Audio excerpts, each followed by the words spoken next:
Center. 4th and goal with the ball inside the Texas 2. Handoff goes to Donaldson. Knifes into the end zone for a touchdown. C.J. Donaldson followed his blockers. He takes it into the end zone for his first touchdown as a Buckeye, his 24th in his collegiate career, and Ohio State on the board first, leading Texas 6-0. Quarterback under center, Hudson. Behind him is Baxter at tailback. Manning takes it straight ahead, and it doesn't look like he's going to get in there, as there's a big pile near the 1 and the goal line, and the Buckeyes have stopped him.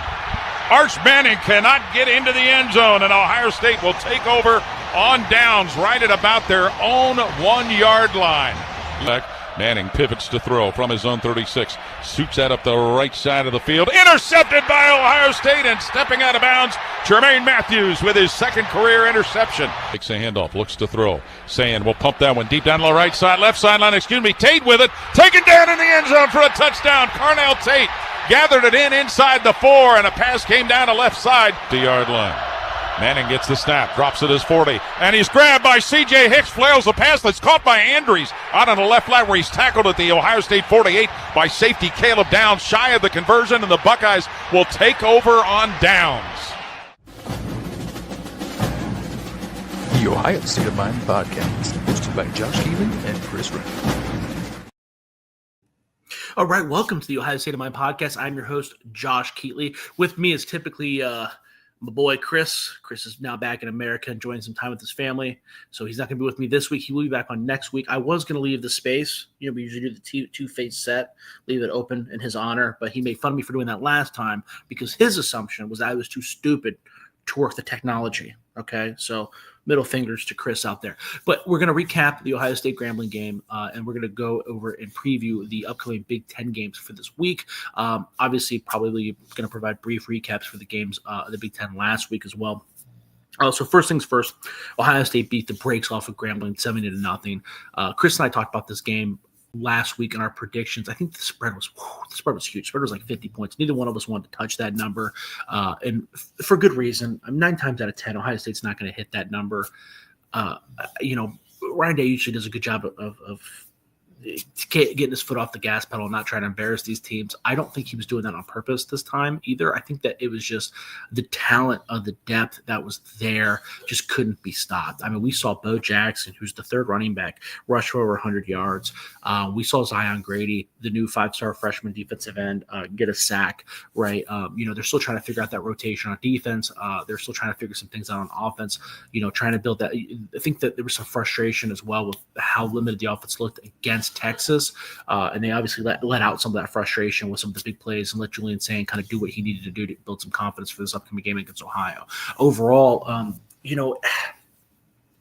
people are going to say there's not a lot to take away from a game like this because the talent difference was so huge, and I think that is largely true, right? Grambling is not Texas, but there are some things to take away. Grambling does not have the worst offensive line. They do not have the worst defensive line in the HBCU SWAC ranks, and it's probably better than some teams at the FBS level.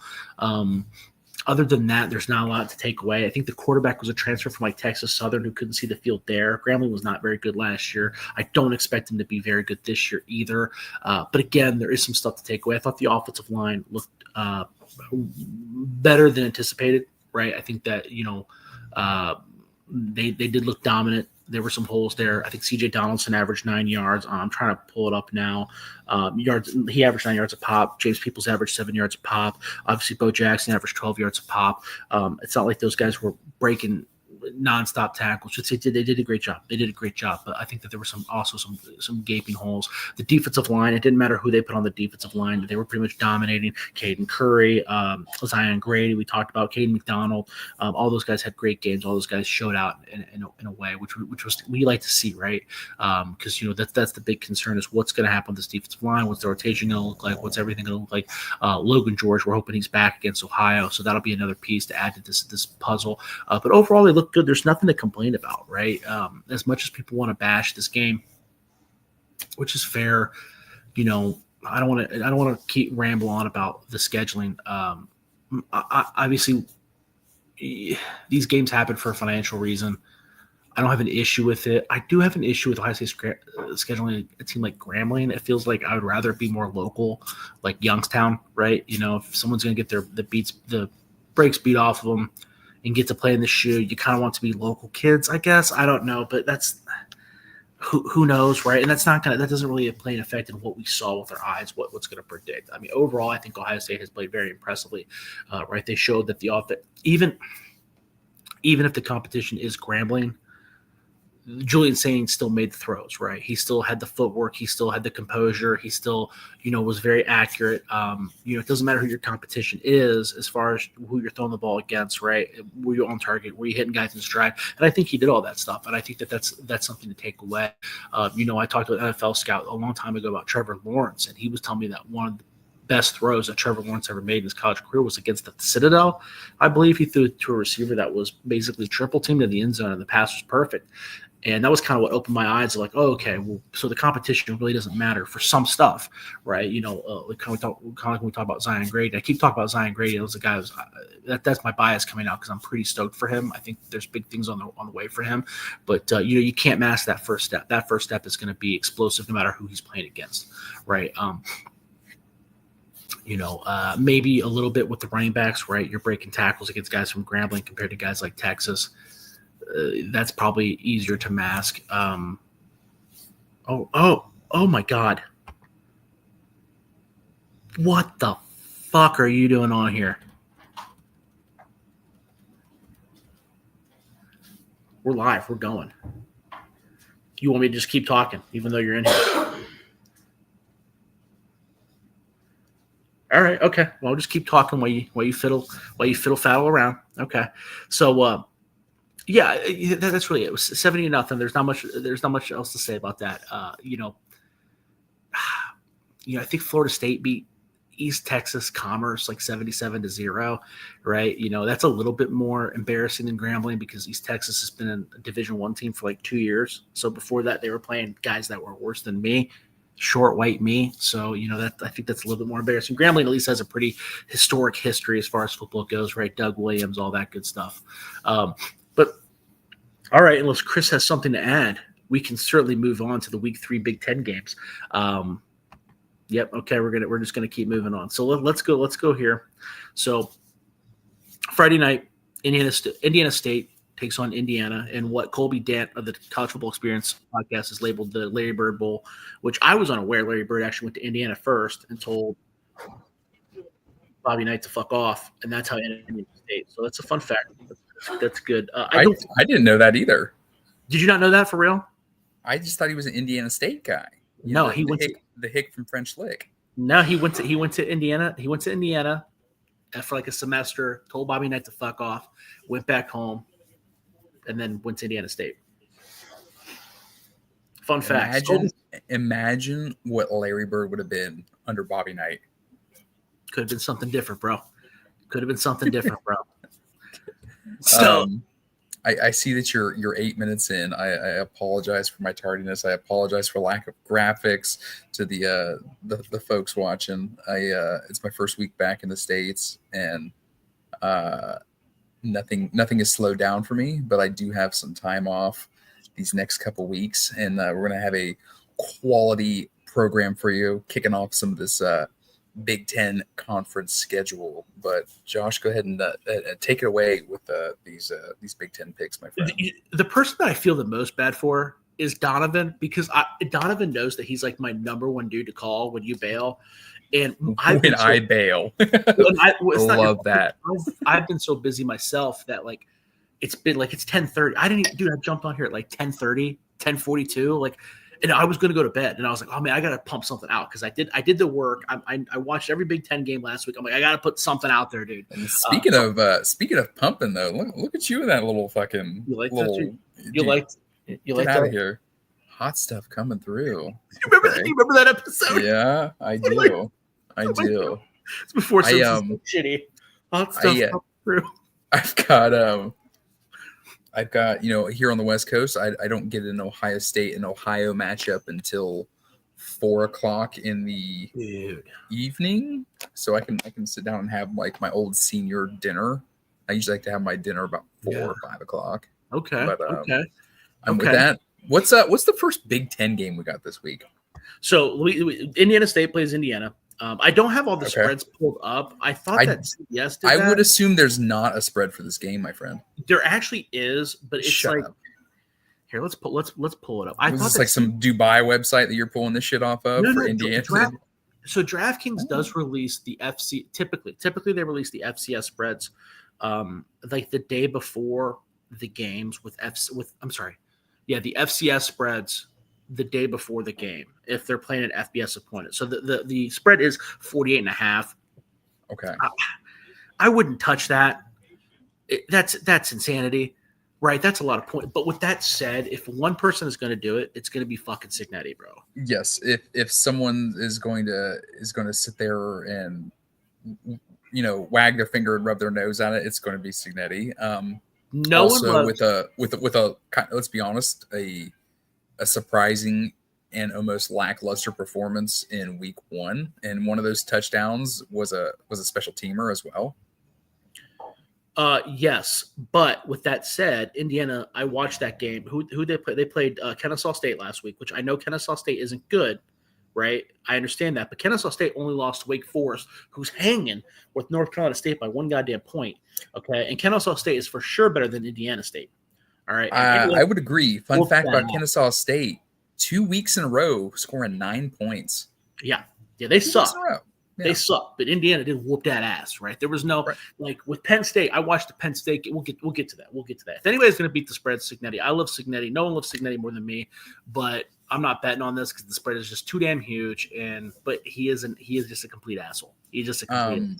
I could say I haven't looked at I didn't watch the games. Don't get me wrong with both of Kennesaw State week 1 and 2 games. But at the same time, seeing those 9s on the board, has Kennesaw State found the end zone this year? Is it a weird score that I haven't? Was it a touchdown, a missed extra point, and like a field goal, or have they not reached the end zone?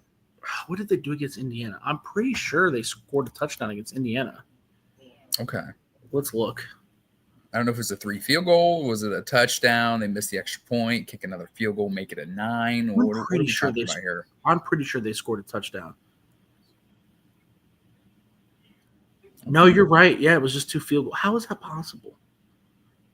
They have yet to reach the end zone this season. Okay. Wow. Yeah, but we're not talking about Kennesaw State. We're not talking about Kennesaw State. Yeah. But because we know that Kennesaw State's better than Indiana State. Yes, we agree. We know that. There's a different level of scholarship. So maybe not, but typically the safe money would be on Kennesaw State. I would take Indiana. I would take the over in this one, my friend. I agree. Yeah. So the next game on the horizon, UCLA is playing New Mexico. I'm trying to pull that spread up. UCLA is favored by 14.5. Now, as someone who's bet on UCLA last week, so I bet against UCLA the first week, won money. Bet on UCLA because I thought they'd bounce back against UNLV. Did not happen. They look horrendous. They look soft. I don't know where they go from here.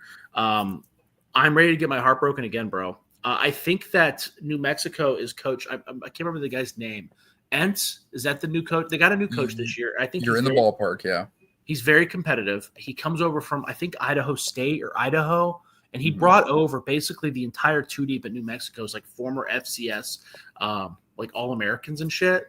And they've done a pretty good job. They played really well against New Mexico. They did not play well against Idaho State though. Okay, they only won by 10 points. So I think that maybe New Mexico didn't play well against Michigan, and maybe Michigan just blows. But we'll see. We'll get to that later. So I'm going to ride with that. Also, my thought process, I'm actually going to put my real money on this, okay? Because part of my thought process is it's put up or shut up for UCLA. Yes, I would wholeheartedly agree, my friend. You can't lose 3 games in a row, and New Mexico blows. And there are some things about UCLA that are good. Nico looks good. People talk shit about him, but he does. The football pops. He's athletic. He does look smooth. The receivers are good. They made some great catches last week, and the running backs are good. They break some tackles, but the defense is horrendous. But like I said, I'm going to go with UCLA here. I'm going to go with UCLA too. Like you said, I'm ready to get my heart broken again. They've got to get this one. Yeah, it's like this one. This is it, right? There's no way we sit here and look, a few weeks back and could have ever fathomed UCLA being 0-3. I mean, maybe you could. I know Dude, you were kind of low on them, but you're worth this low. No, not this low. Not this low at all. You're right. You're right. I was low on them, but not this low. This is bad. Like if they don't win this game, they might not win a game. So it's kind of put up or shut up. I like betting on games where you're in that situation. By the way, for the record, had a great week 0, great week 1, horrible week 2. I went 10-15. So hopefully week 3 we bounce back. Right. You ready for the next game? Send it, my friend. What is it? So noon Saturday, Central Michigan takes on Michigan in the Connor Stallions Bowl. Michigan is favored by 27.5. There you go. Okay. All West Coast times, a little biased there, but that's fine. That's fine. Yep. I lean Michigan. I don't know if I'm going to bet it. Sharon Moore is obviously not going to be on the sidelines. It's going to be the best tits in college football and Biff Poggi. Dude, I have so much to do tonight. I have so much homework. I worked all day. I put in a solid 16, 17 hours today. But even in my living room right now, with the laptop on, I stopped my homework. So you and I could talk about the best hits in football, my friend. You know what's horrible though? I heard Michigan told him to cover him up, bro. I don't think we're gonna get any tips this week. Blasphemy, bro. I'm gonna be pissed, dude. Michigan is so almost tight. Wake up. That's a 9 a.m. game for me. I would wake up early for that, and they're gonna just deny me. Listen, bro. You had Connor Stallions cheating. You had Harbaugh bitching. You had Dave Portnoy being a dick. But now you cover up bitch Poggi's tits. Dude. That's it, bro. That's the final straw for me, bro. Dude, that's the one. What the hell? I do think I lean Michigan. I do think that Michigan is going to look to bounce back. I would think that they're going to do the same thing to Grambling, or have the same goals against Central Michigan as Ohio State did against Grambling. Let Bryce Underwood get his feet under him. Central Michigan doesn't have a whole lot of talent. They got the brakes beat off of them by Pitt last week, and I don't think Pitt is a world beater. They've never have been under Pat Narduzzi by any means. So that's my lean is against Michigan, but also I don't know if Michigan's good, bro. They've looked like shit against Oklahoma because Oklahoma also did not run away with that game. As someone who had to win at Oklahoma shot themselves in the foot a million times, right? They gave Michigan 1,000 opportunities. They look like a team that, and don't get me wrong, they look like a team that is playing a week 2 after playing a cupcake, they bumble, but Michigan just looked bad. Michigan looked bad at every aspect. And let's be real. And they didn't look good against New Mexico either. No, they didn't. They didn't look good against New Mexico at all. But, in the world of, social media in which we live, I know you saw the video of Justice Haynes catching the screen pass, getting just lit the fuck up. And then he's like, get me off the field, these bums. I watched every play of that Michigan game. They were just bad. They were bad. Yeah. No,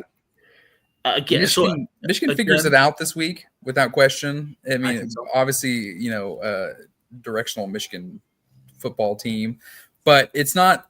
Do they look better? It's just how much better does Michigan look? Exactly. Completely agree. I don't want to put my money on it. Right, but I will for the sake of this podcast. I will lean towards Michigan. Next game, Houston Christian heads to Lincoln, Nebraska to take on the Cornhuskers. Nebraska is oh my god, I'm an idiot. Yeah, there's not going to be a spread on this because Houston Christian is FCS. Fun fact: Houston Christian does have a CVS built right into their stadium, basically. Ooh. If you Google image the Houston Christian Stadium, there is a CVS where you can watch the game. It's pretty hilarious. You can watch the game and get Plan B. That's correct. Which I'm sure is pretty vital on that college campus. Also, did not know that before Colby Dant. So big shout out there. That was his favorite fun fact of this weekend. Obviously, Nebraska beat the shit out of Akron. I don't know if Akron's that bad, bro. I know it's Akron, but as far as MAC teams go, I don't know if they're going to fall in the bottom half. I think Joe Moorhead's turned it around. I think there is some talent there. They did not look good against Wyoming. Whatever. I don't know what I'm trying to say there. Nebraska's it doesn't matter. Houston Christian blows, so it doesn't matter how Akron is. Nebraska's going to just beat the fucking shit out of them. There's not even a spread on the game because No, Nebraska's going to beat the brakes off of them, and Nebraska's historically been that team of finding ways to almost always lose or win that game in the end. This game is over in the first quarter. I'm not saying that Dylan Raiola is, one of the best quarterbacks in the Big Ten. I'm not even willing yet to say he's a top 5 quarterback in the Big Ten, but he definitely has the weapons now. He definitely has, he's got athletes on the outside of the football that make his life and job a little easier, makes his young mistakes a little less apparent and visible. But let's be real, this game's going to be over in the first quarter. Nebraska all the way.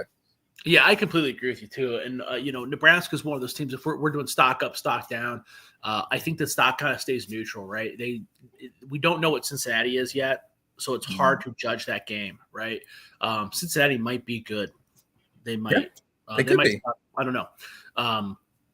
So it's hard to judge that game. We know Akron is not going to be great, right? So we don't really know what Nebraska is. So, and we're probably not going to know it for another week. So no, that's a very valid point, my friend.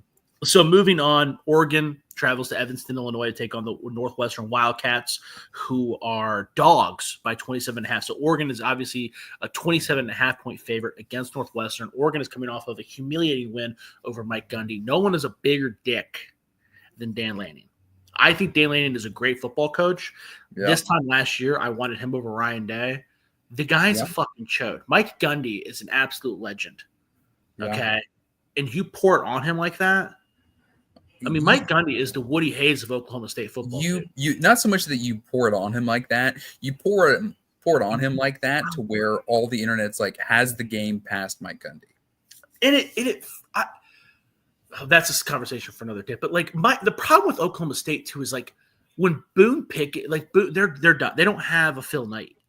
Right? Like I don't think that they can hang. I like Mike Gundy. I've always been a Mike Gundy fan. I think Mike Gundy's a good coach. I don't think the game has passed him by, but who knows? That's a conversation for another day. But the point is, Oregon has looked good 2 weeks in a row, right? Because they also beat the shit out of the first team that they played that sucked.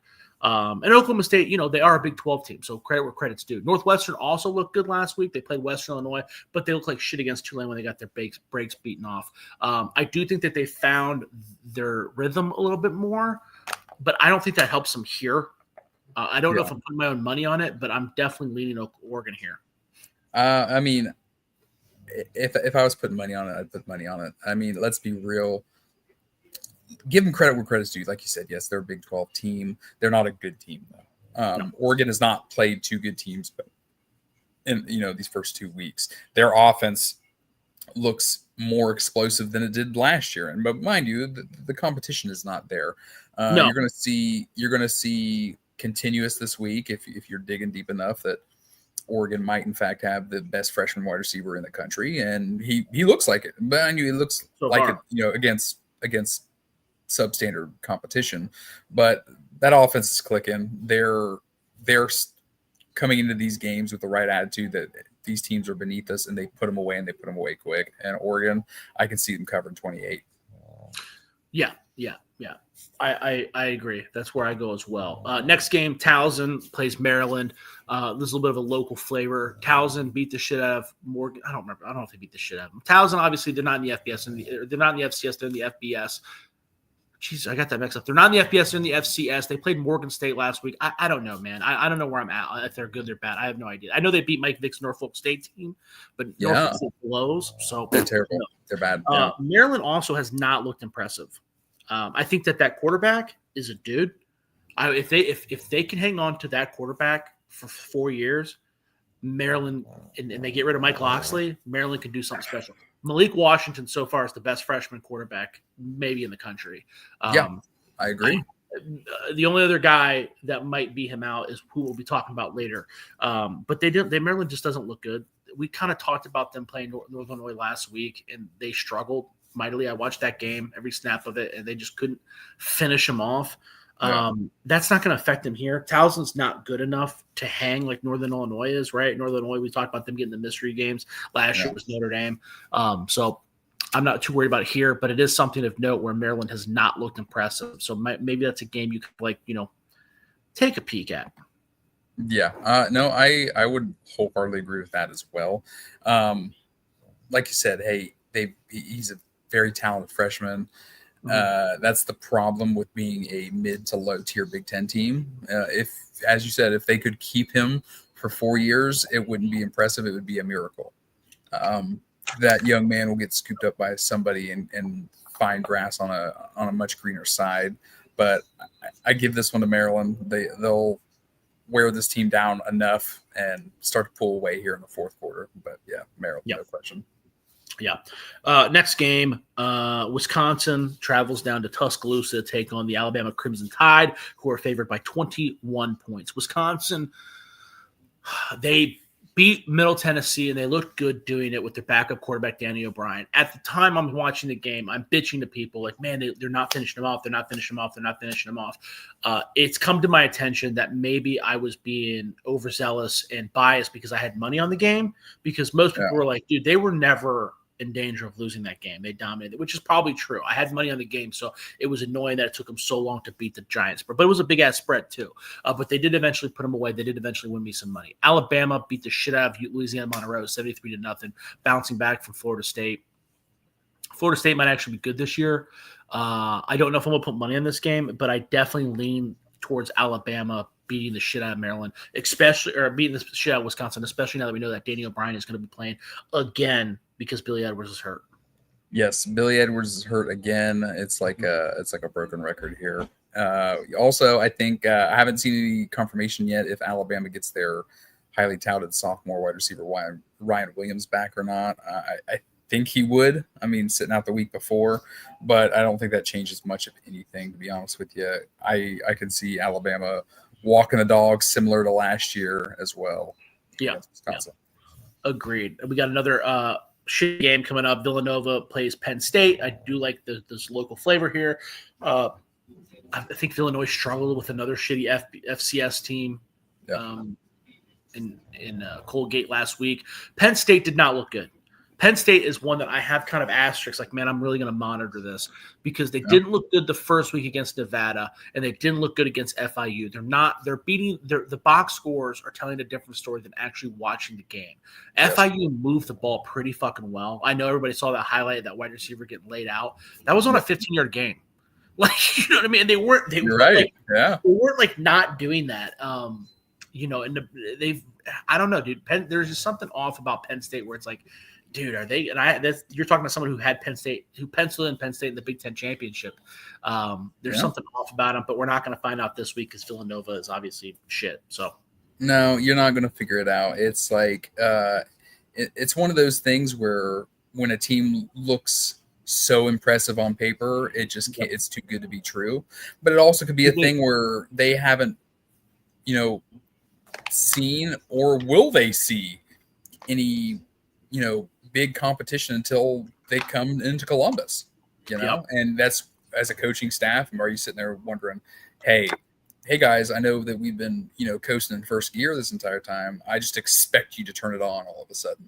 I don't see a game on their schedule where they're going to be, forced to play, S tier football. But like you said, we're not going to be able to see it again this year. It's going to be a lot of going through the motions and walking all over Villanova. Yeah, agreed. Next game up, we got Rutgers hosting Norfolk State. Again, there's not going to be a spread on. There's not a spread on this at this time. Norfolk State, coached by Mike Vick. We talked about Norfolk State. I think, dude, did they lose to a Division II school last week? I don't know, but Mike Vick's going to be on the Big Ten Network, my friend. Yeah, they almost lost to Virginia State, who's a Division II school. I believe Virginia State has the running back Rashid Sehi, who was a transfer. No, I don't know. I should shut up. I don't remember. I know that one of those shitty Division II schools has a former Ohio State walk-on on them. But yeah, they almost lost to a Division II school. So Norfolk State's going to get fucking dog walked by Rutgers. Rutgers looks good. They look good last week. They look bad at all. Yeah, they look good last week. This is another one. They looked good last week, but we had to put a question mark out there because we don't know what Miami, Ohio is. We expect Miami, Ohio to be good because Chuck Martin took Miami, Ohio to the Big MAC championship last year, and they get DeQuan Finn, a transfer from Baylor, who was all MAC at Kent State the year prior. So we expect that Miami is going to be good once they hit conference play. but they've pretty much gotten their ass beat in the last. Well, no, not really. They hung with Wisconsin. We don't know what Miami, Ohio is. They're 0-2. They hung with Wisconsin, got their ass beat by Rutgers. Rutgers lost to Ohio in not an embarrassing fashion, but Rutgers was a double-digit favorite. But Ohio just beat West Virginia, so Ohio might be better. Parker Navarro might be a legit underdog Heisman candidate. We don't know what Rutgers is. We do know that this game is not going to tell us anything because Rutgers is going to beat the shit out of them. But that is an interesting team to monitor moving forward. No, you're gonna see more Mike Vick than you're gonna see explosive plays from Norfolk here on this one. But yeah, Rutgers can name the score if they want to. 100%. So we're moving on. USC is traveling to West Lafayette to take on the Purdue Boilermakers. USC is favored by 20.5. USC is coming off of an okay victory against Clay Helton and the Georgia Southern Golden Eagles. Georgia Southern blows. So that box score is maybe not as impressive as it was the first week. Purdue. It was a little eye opening to begin with. To be honest with you, my friend. Yeah, it was a little closer than it should have been. That's first quarter there. Yeah.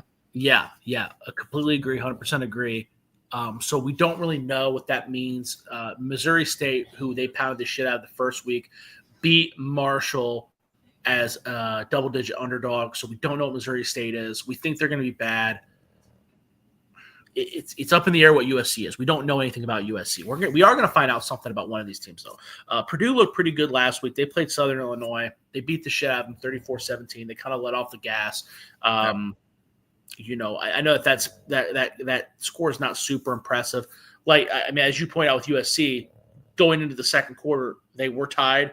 But I don't know if Purdue was ever – I mean, kind of like the USC. I don't think USC was ever in fear of losing the game either. The game was always in control. But Purdue sucks too, though. So it's like the expectations were lower. Southern only blows. It's hard. We don't know anything about these teams. Purdue also beat the shit out of a Purdue team 2 weeks prior that also sucks. But Purdue sucks. So you know what I mean? So far they're beating the expectation of completely sucking ass. So it's going to be an interesting game to monitor. I'm obviously going to take USC because we know USC doesn't suck complete ass. Right? No, without question. USC is going to touch down.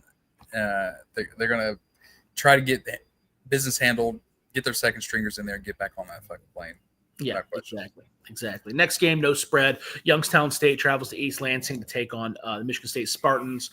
Youngstown State beat the shit out of Robert Morris the week before, and then they beat the shit out of a Division II school the week before. Robert Morris is also like, if let's say there's a Power 5 and a G or Power 4 and a G5 in the FCS. That's Robert Morris. Like Robert Morris played us.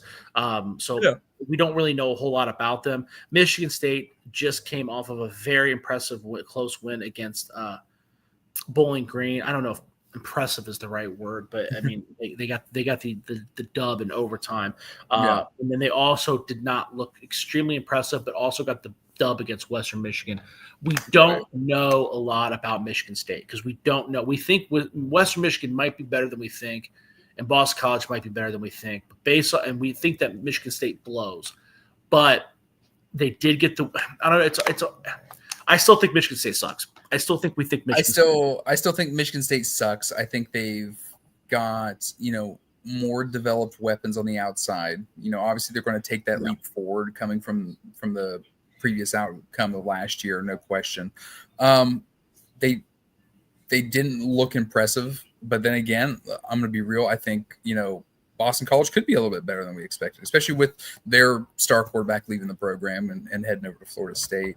I think the biggest takeaway he was benched. That should be noted, right? And absolutely noted, my friend. I think the biggest takeaway from that overtime victory with Michigan State last week was sideline reporter going over to Aiden Childs, and he was talking about some fucking book he was reading. Didn't know he could read. Was shocked, but every time I see that dude in front of a camera, it's just like just like static noise. But Michigan State's going to win this game. They're coming off of a inspiring victory, probably what could be for a mid to lower tier Big Ten team, definitely a an inspiring team building win as well. But I mean, overall, it's a bye week, right? Yeah, is how we're looking at it. So yeah, we're not going to learn a lot about Michigan State this week, but we'll see, something to monitor. Overall, I think I'm with you though. I think right now I'd have to say Michigan sucks, and they might suck worse than I thought. Yeah. So we'll see, right? Because I think I was a little bit higher on them than you. I think in the offseason. I might be eating my words on that. Their offensive line and defensive line looks pretty bad. He might be reading like LeBron reads, where like he just fakes it. You know what I mean? Just the same right. page. A lot of mouth moving. A lot of mouth moving. Yeah, a lot of mouth moving. Next game, Ohio travels to the Shoe. Ohio State, the spread of that game, Ohio State is favored by 28.5. I don't think I'm going to touch this. I lean Ohio State because Ohio State has looked good. Ohio State has proven to me that they are a good team already. They handled their businesses against Grambling, no struggles. Immediately came out popping. Julian Sand looks good. And they beat Texas, Texas team that we know is going to be relatively tough. Maybe they don't look it right now, but we know they're going to be relatively tough. Ohio's coming off of a big win against West Virginia. They're exhausted. Yep. They're tight. I don't think they're going to have it in them to have two big games against big opponents like that. Parker Navarro is, like I said, a dark horse Heisman candidate. That's the Ohio quarterback, transfer from UCF. Yeah. The guy is fantastic. The guy's fantastic. But he's not good enough to win the game by himself. So, again, I lean Ohio State on the large spread. It's going to be, I can see the Buckeyes putting up points early, that Ohio coaching staff relying on Parker Navarro to make plays, and once his will is broken, it's going to be a coast of a game after that. This game is a 7:30 Eastern start time for you, yeah? It's a nighttime game. Yeah, dude. Yeah, it's not, and it's on Peacock. It's on your favorite network. Look at that. You got to get one of those premium packages, my friend. Yeah. I already got Peacock, dude. I don't worry about it, dude. I'm side note. I mean, you need to buy this illegal TV box I have, dude. I got Amazon Prime on right now. I don't own that. Don't tell Bezos. Yeah. That's if I was ever to get permission for that. A little pricey for this household at the time, but I'll allow it. Tell her I allow it. Yeah, I'll tell her. I'll let her know. We'll see what she cares. We'll see if she cares or not. Hey, ask for forgiveness, not permission. Buckeyes all the way. Yeah. Man. So I am comfortable taking the 28, my friend. You are? You're going to put money on this? I would take the 28, my friend. Yeah. All right, you might convince me. You're gonna put these after such a big and loud crowd against Texas. Let's be real; it's going to be the loudest that place is going to be all season. Obviously, you have to go to Ann Arbor, and Michigan's not coming into Ohio Stadium. But now you give them finally, their first taste of a night game, which the Buckeye faithful apparently have really had a problem with the last couple of years with all these big noon, arguments we've been having. But yep. Put them at nighttime. Put them under the lights. Put them in the shoe. They're going to go ahead and do the helmet stripe layout with the stands and the fans. So they're gonna be jumping, and this game should be over early as long as you stack a box against Parker Navarro. Yeah, no, I agree. I agree with all that. Next game, Western Michigan travels to Champaign, Illinois, take on the Fighting Illini, who are favored by 27.5. This will be an interesting game. Western Michigan has looked really good this year. They lost to North Texas, but North Texas was favored by double-digit points, I believe, and they kind of hung with Michigan State. You and I kind of talked about that. Yeah. I had money on that game. Western Michigan beat the spread. But with that said, Illinois beat the shit out of Duke, and Duke is tough. You're a big Duke guy. You were chanting, you were touting the Duke shit all last year, and they might even do it this year. They upgraded a quarterback. They look a lot tougher. Second year in the Manny Diaz system. Spent a lot of NIL money. That Duke team is tough, and Illinois just beat the fucking dog shit out of them. I expect Illinois to do the same against Western Michigan. I don't know if I have the balls to put money on it, but I do feel confidently that Illinois is good. I feel confident as well that Illinois is good. Illinois now, for the first time since, Jesus was a child, is in the top 10. They are in the top 10. Yeah, dude. In the AP poll. And I don't see Illinois, dropping the egg here or dropping the ball, if you will, and having a bad game. this is where they were clamoring they wanted to be at come last year. They wanted to just be in the conversation. Well, they're definitely in the conversation now. Yeah. And I don't see Illinois.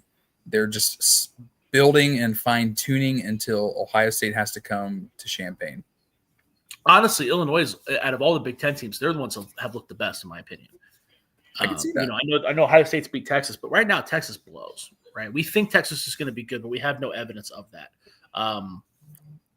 Illinois is, and they struggle. But Illinois has beat the shit out of a really good Duke team. So yeah, Illinois looks good. Next game, UMass travels to Iowa City to take on the Iowa Hawkeyes, who are favored by 35.5. Now, UMass blows. UMass lost to, who was it? Merrimack? They lost to Bryant last week. Bryant is a 1AA school.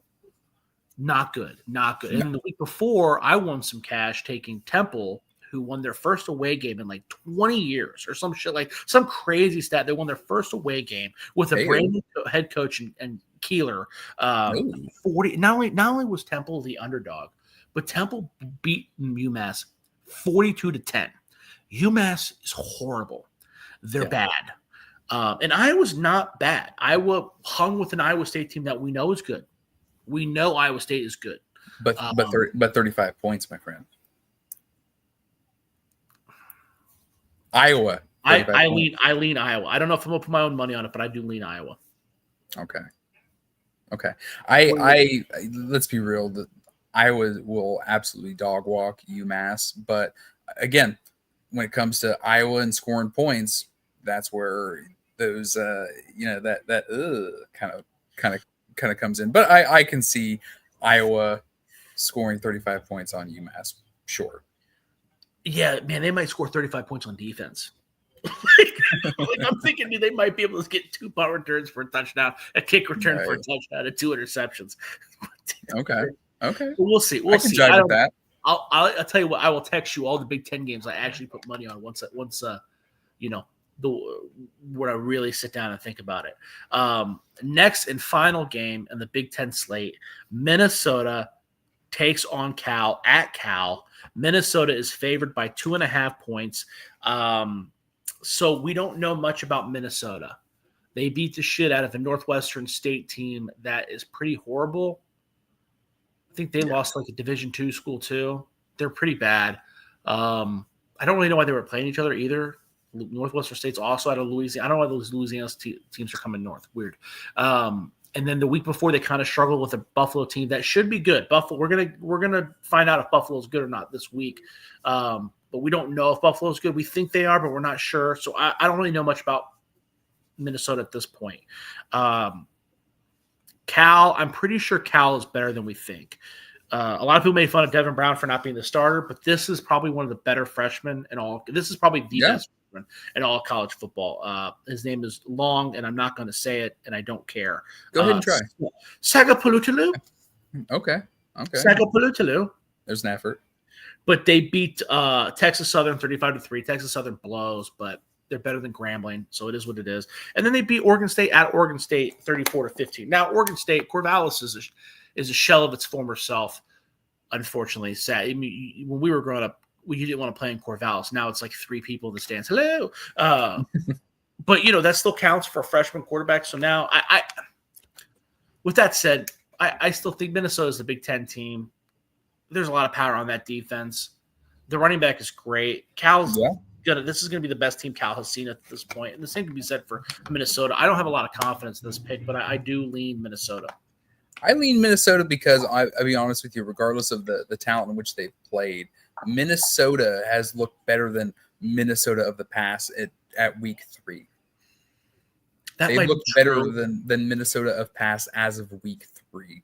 So I like Minnesota here. I think that, their score last week kind of jumped out at me, and that kind of made me do my own little digging on that one. But I think Minnesota is ahead of typical Minnesota schedule, if you would. Yeah, I don't disagree with that. I don't have as much confidence as you because I don't know what Buffalo is, because they did not look good against Buffalo. They struggled to put Buffalo away. Buffalo might be good. Buffalo was pretty decent last year. And I don't think they lost a whole lot. So Buffalo's, I think, who did Buffalo play last week? Buffalo beat somebody last week too. Like they're a fairly tough team, so they might be good. It's hard. It's just hard. I just don't have enough confidence. It's like I said. It's not like Illinois when I see them beat the shit out of Duke, but we're gonna get a really good idea of what Minnesota can do this week. This is definitely the measuring stick. Absolutely. Yeah, I don't know if this is the best. This might be the best Big Ten game. Yeah, this is probably the best Big Ten game. I want to see Oregon inside those small, tight confines of Northwestern. I also want to see. I want to see what Michigan might really be or might not be after that loss last week. And hey, best hits in college football, my friend. The best hits in college football. That's correct. You are right. The best hits in college football. UCLA is going to be a fun one to watch too, because it's either going to be like, okay, they found their groove, or it's going to be like, oh my god, did Nico ruin his life? Like, we might witness someone ruin their life tomorrow night, dude. It's a possibility, especially if Aguilar goes off on Georgia. Like, this might be rough, dude. This might be rough, bro. And then the USC Purdue game, because those teams, I have no idea what the fuck is going on with those teams. It wouldn't Purdue might be decent. Purdue, Barry Odom might have fucking sold his soul. I don't know. So those three games are probably my favorite, but we'll definitely, I'll be watching them. So. Oh, I know you will. It didn't matter. It didn't matter who was playing. Let's be real. You're gonna fucking watch them. No, you're right. Yeah. No. Hey, like I said when I jumped on, you guys can finally expect us to get back to somewhat of a normal schedule here. I've obviously, like I said again, I've been gone for quite a bit. I'm finally back home. I finally put out the fires that were left, ablaze when I left, and now I've handled that. And then I've got some much deserved time off here in the next 2 weeks. So back to a more structured Ohio State of Mind podcast. And I obviously, my apologies. I know you get Josh on here and you get just weird camera angles and just like side boob and things like that. So we'll get this cleaned up for the Ohio State of Mind faithful out there. Before I deleted our faithful, before I deleted it, we'll always remember the episode where I ranted about Travion Henderson's penis for 15 minutes. And that was not even a story. 3 people were talking about it online, which I didn't know. I thought it was viral. Listen, you give the people what they want. I thought it was a legitimate story that people were talking about, and no one fucking cared. No one even knew. The guy's engaged, by the way. Congratulations. Did see that. Good on him. Hey, we had some Buckeye receivers play well week 1, yeah? Yeah, man. Emeka Egbuka's proven me wrong already. Now, Chris Godwin being hurt helped. It's a shame Chris Olave's hurt. That's a bummer. Garrett Wilson. What else is new? Also, in other news, water is wet. Okay. Yeah. Justin Fields looked pretty good. Yeah, look at Justin Fields. Yeah, but we knew. I know, but we're talking about an NFL track record, and everyone instantly jumping off that Justin Fields wagon. He looked good. He looked like he was on a team that had confidence in him for once. Yes, yeah, it looked like they liked him. So that's something. A lot of Buckeyes played well. Man. Yeah, it looked like they like Justin Fields. It looks like I like you. I'm back. It looks like we like any and everybody that jumps on here and watches us. We will get back to making this a more committed, stable relationship again with the viewers. We will be back. We're gonna come back Monday night. Yeah. Yes. Yeah. I was actually expecting to do a show earlier in the week because I was actually excited to do the recap because that dumb bitch that had you've seen it. She's gone viral where she's like, I don't really want to talk about how I do my rankings. It's just for fun. I do my rankings for fun. I just don't, it's so silly. Where I don't know. South Florida, South Florida beat Florida, correct? Which is one of the, Yeah, absolutely. She ranked Florida 2 spots higher than she ranked Florida the week prior, despite the loss. It's still ahead of South Florida.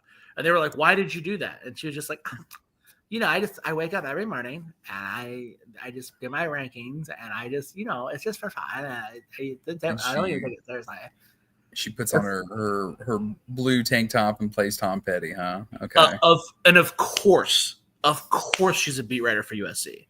Of course, and you first of all, and she's not the only one. I know I'm picking on her, and I know it makes I know it sounds like I'm making fun of women in sports. I'm not. That was how she sounded. A, and B, they're all like that. Everybody that votes in that poll, not everybody, most of them are like that. No, they all are, because all of them are beat writers. It's impossible for beat writers, even when I was going to those games, those guys, a lot of those guys voted on that poll. It would be impossible for them to watch the necessary game. First of all, no one can watch all the games. No one can. I've tried. No one can. Right? There's not enough time, especially with the polls due the next day. Right. Right. So, and then you put in the fact that these guys are there for 12 hours, right? And these guys are, they show up 3 hours before the game and they leave 3 hours after. And these are the guys that are voting on it. It doesn't make any sense. And that's another reason why polls are fucking stupid. Go check it out, dude. I'll send it to you on X, bro. Like, it's just fun. It's just polls are fun. It's like, dude, you fucking. And there's real ramifications to it. There are. Think about when we had Mike on the show. He's like, "Oh, well, this team has this many ranked wins. And the SEC does it. They pay out that pamphlet at the beginning of the year. This is how tough our schedule is. We had 35 ranked wins. She's in charge of that. She gets a voice in that. You know what I mean? Coaches are fired based off of whether or not they're ranked or not. That's who's making that decision. Her voice is helping to make $1 million decisions, and it's fucking sickening. It's sickening. I mean, it's crazy. It's upsetting, dude. I hate rankings. It's upsetting. And Ohio State's ranked number 1. Ohio State's ranked number 1, and I still feel this way. No, it's valid and it's just, my friend. But we will be back Monday. We're going to break down what we have predicted as a Ohio State victory. We will break down that game. We will look ahead to the following week. We will do our Big Ten breakdown. We're back. We're rolling. We're going to get back in our groove, and we're going to start rolling on all cylinders here. But of course, as always, you can find me at cbrain15 on X. Josh? Yeah, man. Follow me on X at Josh Keatley 16. And I know I sucked Colby Dant's dick a lot on this episode. I do want to add his polls pissed me off too. The database top 25, he releases them every Tuesday. Those pissed me off too. He left Ohio State out of the top 25, and I know he did it just to be different. Pisses me off. I am now he's in my subscription feed every time I turn on the YouTube. I loved having Colby on. He's a damn funny guy. Love to have him on again. Yes. Definitely check out their podcast. Yes. Without question. Yeah. Good dude. But of course, this is the Ohio State of Mind podcast. We will be back Monday, 9 p.m. Eastern, maybe 8 p.m. Eastern. We'll get that thumbnail out in a timely manner. We'll be back Monday night. We're going to break down a big Buckeye victory and look forward to the next week 4 of the Big Ten. So y'all have a good night. And of course, as always, go Bucks. Go Bucks.